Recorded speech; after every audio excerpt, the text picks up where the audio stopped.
Hello, everyone. So, everyone should by now be perfectly familiar with the progressive definition of racism, which represents it as prejudice plus power, as opposed to the common conventional definitions of racism as prejudice, discrimination, or antagonism directed against someone of a different race based on the belief that one's own race is superior, or the belief that all members of each race possess characteristics or abilities specific to that race, especially so as to distinguish it as inferior or superior to another race or races. Now, this video will be examining the origins behind this new progressive definition, the potential motives of those who coined it, and it's going to hopefully point out how it is, in all actuality, being used incorrectly by the modern layman progressive crowd. Now, this video is another bit of patron pick content brought to you by the ever so reliable and spectacular friend and patron Bert Bobain, who asked, most of the SJWs that talk about race seem to have a different definition of racism than the standard definition prejudice based on race. Where did their redefinition come from, and who made that shit and why? Well, Bert, and all of my other wonderful viewers, let's take a trip back in time to 1998, where we'll be able to examine the origin of the prejudice plus power definition of racism. Oh, and on an interesting note, it wasn't actually meant as a formula for racism. You'll see what I mean in just a minute.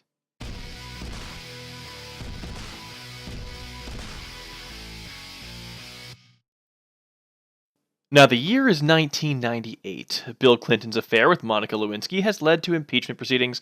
The Winter Olympics are being held in Nagano, Japan. People are desperately trying to get Celine Dion's My Heart Will Go On out of their ears as Titanic passes the $1 billion box office mark, and bands like Aerosmith and Semisonic had hits with Don't Wanna Miss a Thing and Closing Time, while Britney Spears was heating it up in her Baby One More Time music video. Oh, and the definition of racism that would go on to become weaponized against white people everywhere was being constructed. The first example of the power plus prejudice definition that I could find came from a textbook published by Sage and edited by Jennifer L. Eberhardt and Susan T. Fisk by the name of Confronting Racism, the Problem, and the Response. If you'd like to browse through the text, the Google Preview link will be in the description of this video. Now, rather than rushing to the specific construction of the formula, I'd like to provide you with a quote that the text uses as a fundamental component in their construction of the power plus prejudice formula. The quote comes from race theorist Oliver Cromwell Cox, quoted in 1948, in which he says, "If beliefs, per se, could subjugate a people, the beliefs which Negroes hold about whites should be as effective as those that whites hold about Negroes." Now, perhaps, with this quote as a foundational piece of their reasoning, you may see why I hold the view that the formula of racism equals power plus prejudice doesn't actually refer to racism, but to a different racialized issue. But let's move on. On page 49 of the text, under Power plus Prejudice, a fitting spot to find some information on the origins of the formula, you can find the following section of text.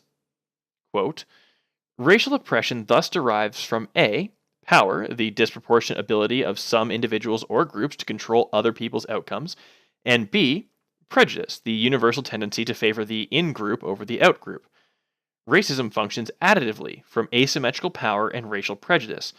Without both essential variables, racism could not manifest itself as individual, institutional, and cultural level phenomena." Now let's break that down, shall we? The text is referring at the start to racial oppression, not racism. This much can and should be pointed out because it's a very important dividing line. You see, racism as a word already has a definition, and its definition is absolutely satisfactory for purpose, and the text functions upon the acceptance of the conventional definition. In the same way, the term racial oppression can be broken down into two simple words that also have well-established and accepted definitions. So, if we split this all up from this point, we have about 4 terms to look at. First being race, each of the major divisions of humankind having distinct physical characteristics. Racial, relating to race. Racism, prejudice, discrimination, or antagonism directed against someone of a different race based on the belief that one's own race is superior. And oppression, prolonged cruel or unjust treatment or control. Now, With that said, let's construct the formula in the spirit of the terms being used, keeping in mind that we will be using the power plus privilege formula to define racial oppression rather than racism. The reasons for which I'm doing this are twofold. First, the text explicitly states racial oppression thus derives from power and prejudice. So I feel it to be in the spirit of the work to use the formula this way.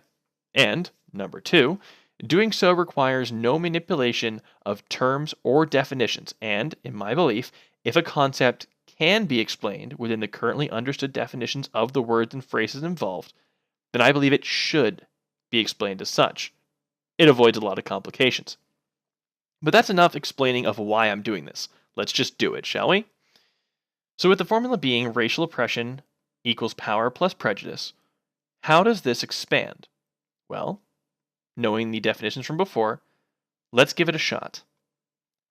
It becomes prolonged cruel or unjust treatment or control based on race is reliant upon and constructed through the combination of preconceived racial opinions and the ability of an individual or group holding such opinions to act in a particular way.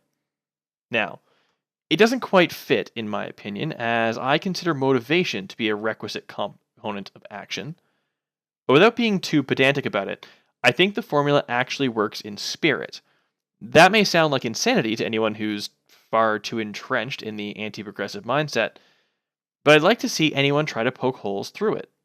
Any action requires both motivation and ability, and actions motivated by racial prejudices are no different.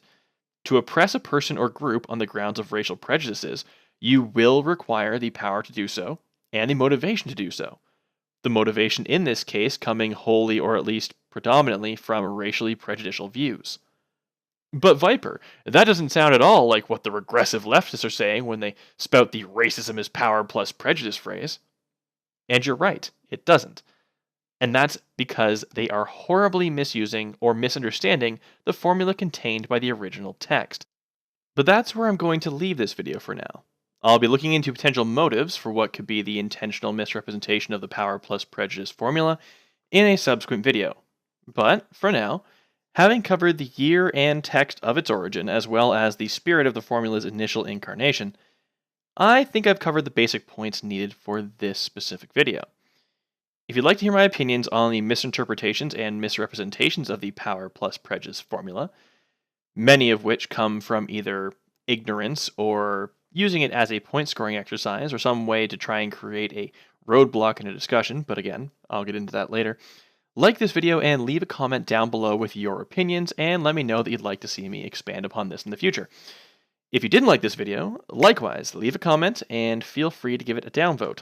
Now, if you've seen this and you'd like to pick your own topic for one of my videos, the Patron Pick videos are a reward for my $5 Patreon reward tier and up.